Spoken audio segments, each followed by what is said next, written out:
Hello student, आज हम history के टॉपिक हड़प्पा सभ्यता पर टॉपिक आपके साथ डिस्कस करेंगे। तो शुरू करते हैं हड़प्पा सभ्यता। इसमें मैं आपको कुछ फैक्ट करवाऊंगा और उस फैक्ट को आपको बाय हार्ट याद रखना है। उसके बाद आप किसी भी किताब से, किसी भी नोट्स से, किसी भी कॉपी से आप पढ़ोगे तो ये टॉपिक आपको क्लियर मिलेगा। हड़प्पा सभ्यता, पहले बात करते हैं हड़प्पा सभ्यता। तो जो हड़प्पा है वो एक पाकिस्तान का छोटा सा गांव है। सन 1826 के अंदर एक व्यक्ति हुए थे जो कि ब्रिटिश के उच्च ओहदे के अधिकारी थे, चार्ल्स मेसन। उन्होंने देखा कि हड़प्पा जो कि पाकिस्तान का उस समय का गांव था, मतलब उस समय तो भारत में ही था लेकिन आज पाकिस्तान के अंदर है, तो वो एक गांव था। उस गांव के आसपास के लोग क्या करते थे, खुदाई करते थे थोड़ी और जमीन से ईंटें निकालकर अपने घर बना लेते थे। चार्ल्स मेसन ने देखा और इस बात को और ऊंचे अधिकारियों से, ब्रिटिश अधिकारियों के बात को शेयर किया, लेकिन ज्यादा बात मुद्दे पर आई नहीं और मुद्दा एक बार उठा लेकिन फिर से बात दबकर रह गई। सन 1853 से 56 के बीच की बात है, जब कराची से लाहौर के बीच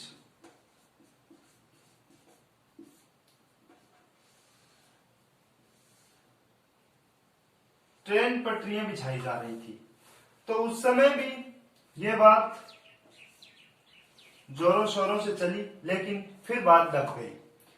लेकिन जब फाइनली जो हड़प्पा गांव है उसकी खुदाई शुरू हुई, और यूं माने तो हड़प्पा सभ्यता की खुदाई शुरू हुई, और वो है 1921 में।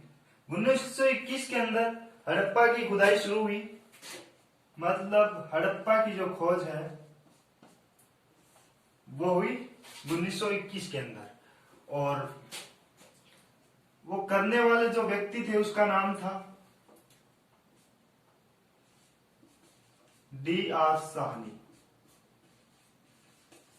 दयाराम साहनी। उसके अगले ही साल 1922 के अंदर मोहनजोदड़ो की खोज हुई,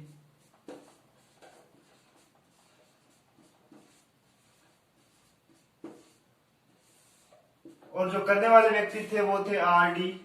बनर्जी।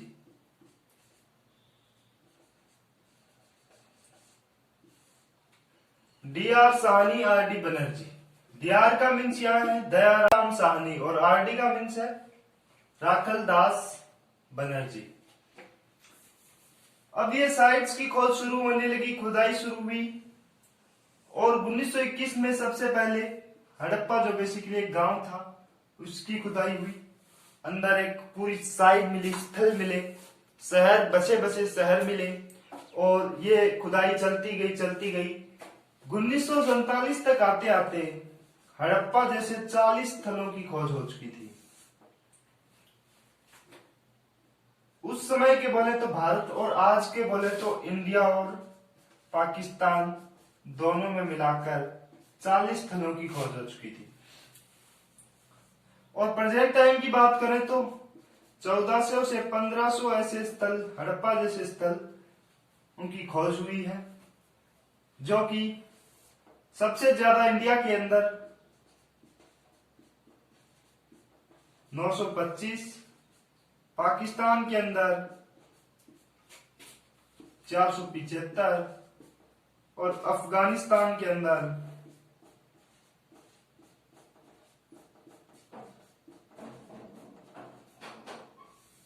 2 हड़प्पा जैसे स्थल मिले हैं। अब इंडिया की बात करें तो इंडिया में लगभग 7 राज्यों में जो सबसे ज्यादा साइट मिली है, और जो साइट्स मिली है वो 7 राज्यों में मिली है। ऊपर जम्मू कश्मीर, जो कि आज 2 यूनियन टेरिटरीज में डिवाइड हो गई है, जम्मू कश्मीर, राजस्थान, यूपी, हरियाणा, पंजाब, गुजरात और महाराष्ट्र में।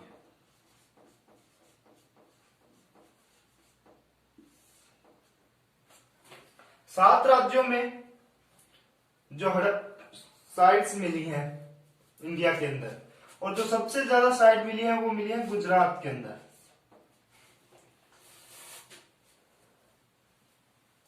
अब इन साइट्स को मैं मैप के थ्रू आपको बताऊं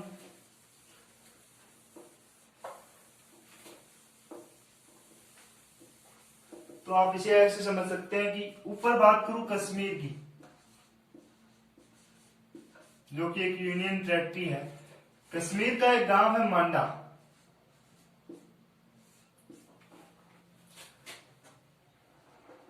और नीचे महाराष्ट्र,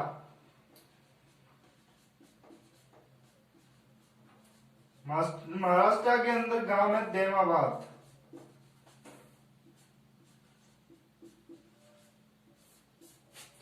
ऊपर कश्मीर से लेकर महाराष्ट्र और इधर यूपी के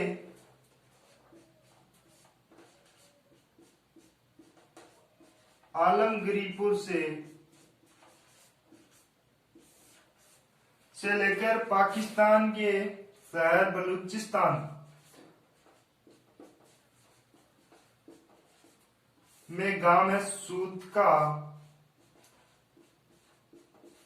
गेंदौर तक। इस एरिया में ये जो हड़प्पा जैसे स्थल मिले हैं, इस साइड में स्थल मिले हैं अब तक खुदाई में, वो है ये एरिया। जो ये डिस्टेंस है वो है 1400 किलोमीटर, और ये जो लेंथ है वो है 1600 किलोमीटर। इस एरिया के अंदर जो साइट मिली है, स्थल मिले हैं इस एरिया के अंदर, उधर यूपी के आलमगीरपुर से बलूचिस्तान के सूद का गेंदौर, ऊपर कश्मीर के मांडा से लेकर महाराष्ट्र के देवाबाद तक। अब जो ये इलाका है, यहां लगता है समुद्री तट, प्रायद्वीपीय क्षेत्र है ये, जो कि समुद्री तट से टच होता है। उसका जो लेंथ है वो है 1300 किलोमीटर। ये जो फैक्ट है आपको याद रखने हैं।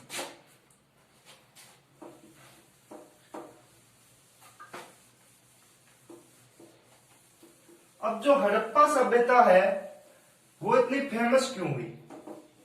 उसकी फेमस होने की जो वजह है वो है उसके नगर नियोजन और शहरी नगर नियोजन और जल निकास के लिए। उसके बाद में चर्चा करेंगे। पहले बात करते हैं हड़प्पा सभ्यता का जो दूसरा नाम है वो है सिंधु घाटी सभ्यता। उसकी भी चर्चा करते हैं कि कैसे उसका नाम सिंधु घाटी सभ्यता पड़ा।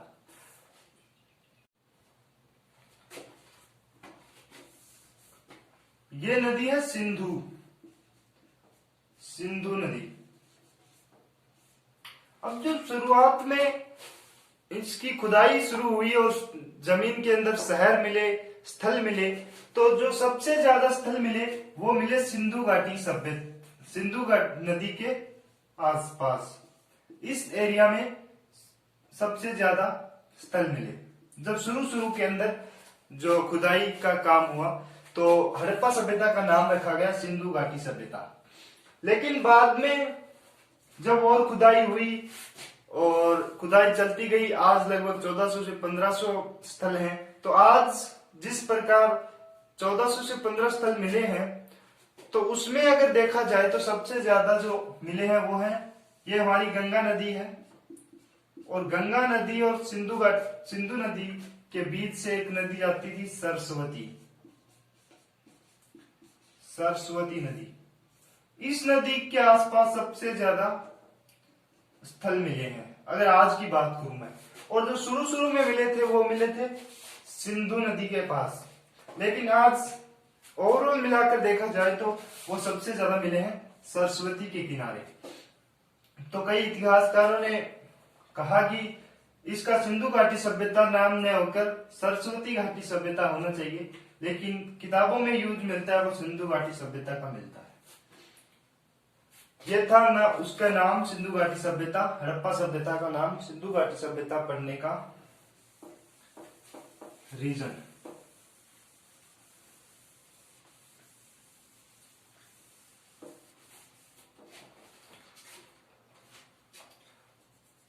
अब जो हड़प्पा सभ्यता है वो फेमस है उसके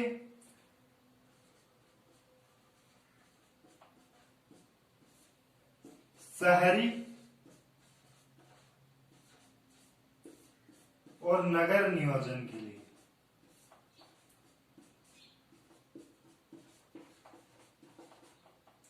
और दूसरी चीज है जल निकास के लिए।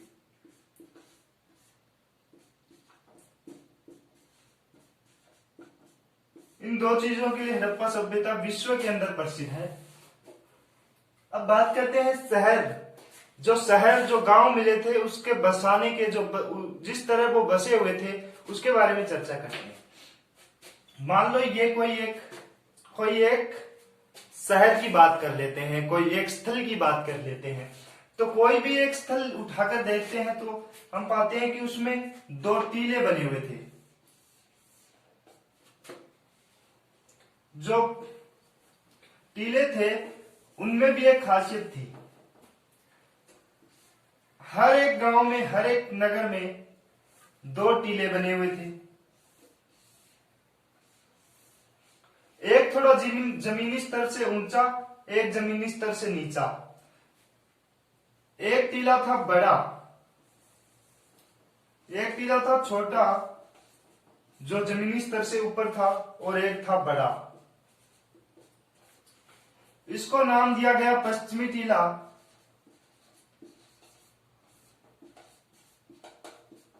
और जो बड़ा था उसको नाम दिया गया पूर्वी टीला।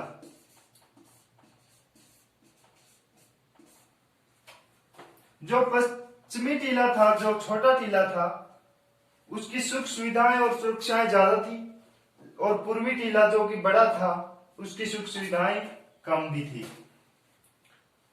और जो पश्चिमी टीला था उसके एक चारों तरफ 4 दीवारी भी थी। लगभग शहर इसी प्रकार से बसाए गए थे, एक पूर्वी टीला, एक पश्चिमी टीला। पश्चिमी टीला होता था वो छोटा होता था, और जो पूर्वी टीला होता था वो बड़ा होता था। जो पश्चिमी टीला होता था उसके एक 4 दीवारी मिली है। और जो ये 4 दीवारी है उसके जो अंदर की ईंटें थी वो थी कच्ची, और जो बाहर की ईंटें थी वो थी पक्की।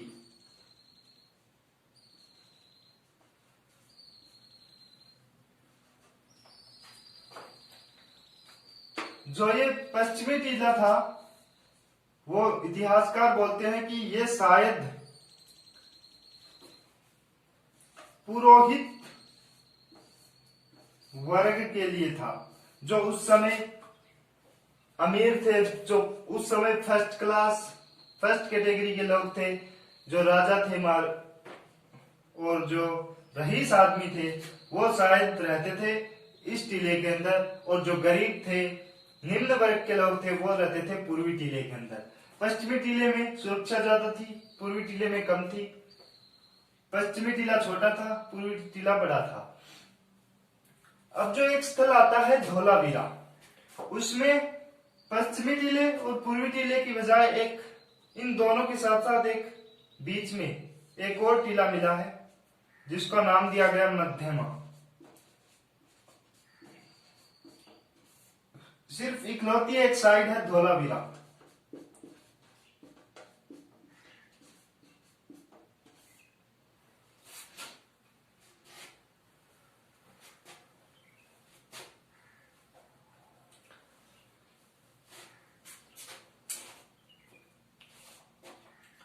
ये थे उनके शहर को बसाने का तरीका।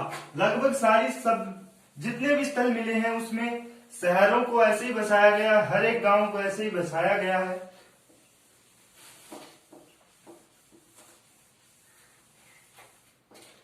अब बात करते हैं उनके जो टीले थे, उसमें जो घर थे वो कैसे थे। तो हर एक टीले के अंदर, मान लो ये कोई टीला है, ये कोई एक नगर है, शहर है, तो उसमें एक होता था राजमार्ग।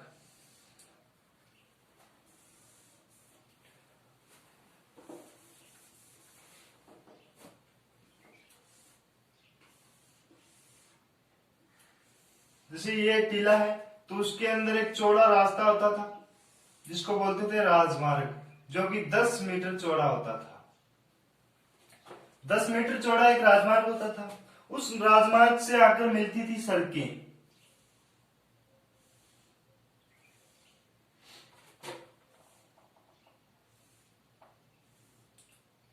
और जो ये सड़कें हैं उनसे आकर मिलती थी गलियां, पतली पतली गलियां, इस टाइप से। और जो गलियां थी उसकी दोनों साइड बसे हुए थे घर।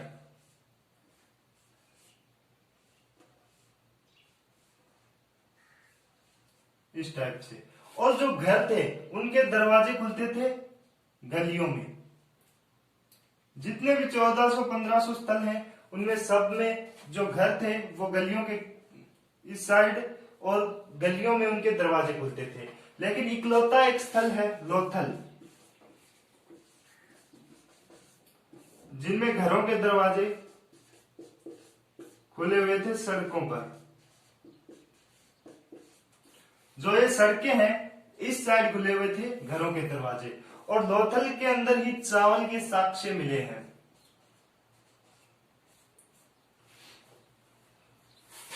ये बात भी उनके शहर के बसने का तरीका।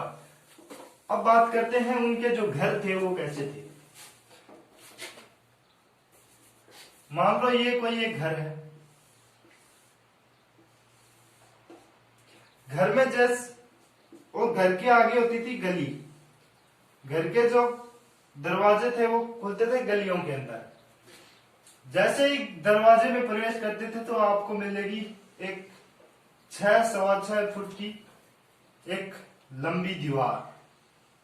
उस दीवार के इस साइड या फिर इस साइड से होता था एक छोटा सा रास्ता जो कि घर के अंदर जाता था। अब उस दीवार से टच था एक कच्चा आंगन।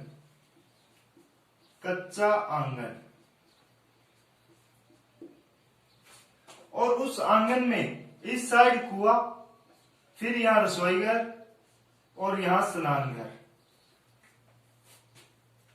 और यहां बने होते थे मकान। लगभग सारी साइडों में 4 से 5 मकान मिले हैं। ये होते थे उनके 4 से 5 मकान। कईयों में 6 भी मिले हैं, कईयों में 3 भी मिले हैं। और यहां होती थी सीढ़ियां। कई कई जगह 2 मंजिला मकान भी मिले हैं।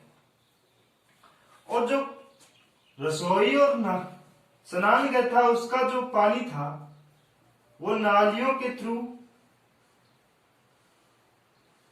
जाता था गलियों में, और गलियों से सड़कों पर, नालियों ही नालियों में, और फिर शहर के कहीं बाहर वो पानी जाता था। ये थे उनके घर। अब बात करें उनके जीवन की। करते हैं उनके जीवन के बारे में। जो लोग थे उनके जीवन के बारे में बात करते हैं। तो जीवन के बारे में जो मेनली हम बात करेंगे वो करेंगे खान पान,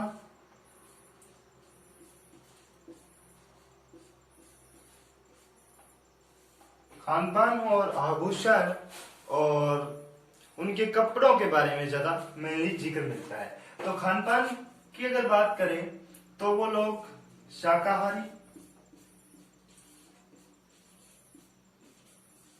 और मांसाहारी दोनों थे। शाकाहारी और मांसाहारी दोनों होने के साक्ष्य मिले हैं। उनका जो भोजन है वो शाकाहारी और मांसाहारी दोनों होने का जो साक्ष्य है वो मिले हैं। अब जब शाकाहारी होंगे तो उनकी कुछ फसलें भी होंगी, तो लगभग 9 फसलें जो मुख्यतः फसलें हैं वो उनके साक्ष्य मिले हैं। जो मेन 9 फसलें हैं, 9 फसल मिली हैं जो मेनली वो यूज करते थे, ज्यादातर वो यूज करते थे। तो जो अनाज की बात करें तो गेहूं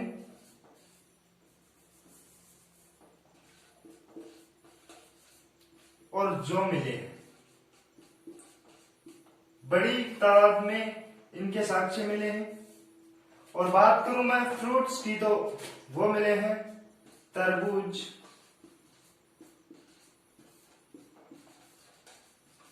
खरबूजा और कहीं कहीं मिले हैं खजूर भी।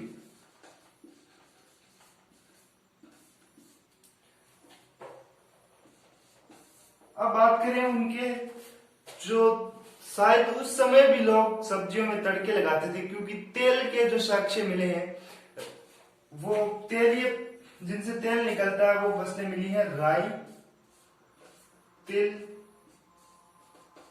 और सरसों, जो कि आज भी यूज किए जाते हैं तेल के लिए, सरसों। और जो कपड़े के लिए जो यूज करते थे वो है कपास।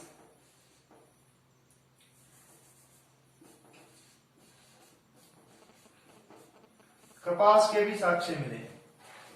ये थी उनकी 9 फसलें जो वो यूज करते थे, जो उगाते थे, और बाहर इसका आयात और निर्यात भी करते थे वो लोग।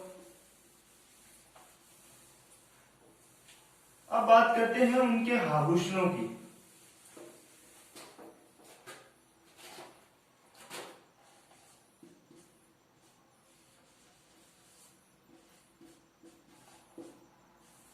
आभूषण पर बात करें तो उससे पहले बात कर लेते हैं उस समय जो अमीर तबका था उसको मैंने बोल दिया फर्स्ट कैटेगरी के, और जो थोड़े गरीब लेवल के थे उनको बोल दिया सेकंड कैटेगरी के। जो फर्स्ट कैटेगरी के लोग थे, शायद ये अनुमान लगाया जाता है कि वे लोग आभूषण में सोना, चांदी,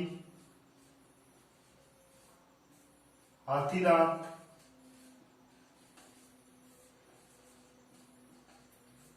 और मनके का यूज किया करते थे। और जो सेकंड कैटेगरी के लोग थे वो यूज करते थे मिट्टी के आभूषण बना लिया करते थे। कच्ची मिट्टी को पका करके आभूषण बना लिया करते थे, या तो मिट्टी के आभूषण पहनते थे या शंख, या फिर यूज करते थे सिप्पी का। शंख, सिप्पी और मिट्टी, कच्ची मिट्टी को पका करके उसके आभूषण बना लिया करते थे, उनको पहना करते थे। ये थे उनके जो आभूषण हैं।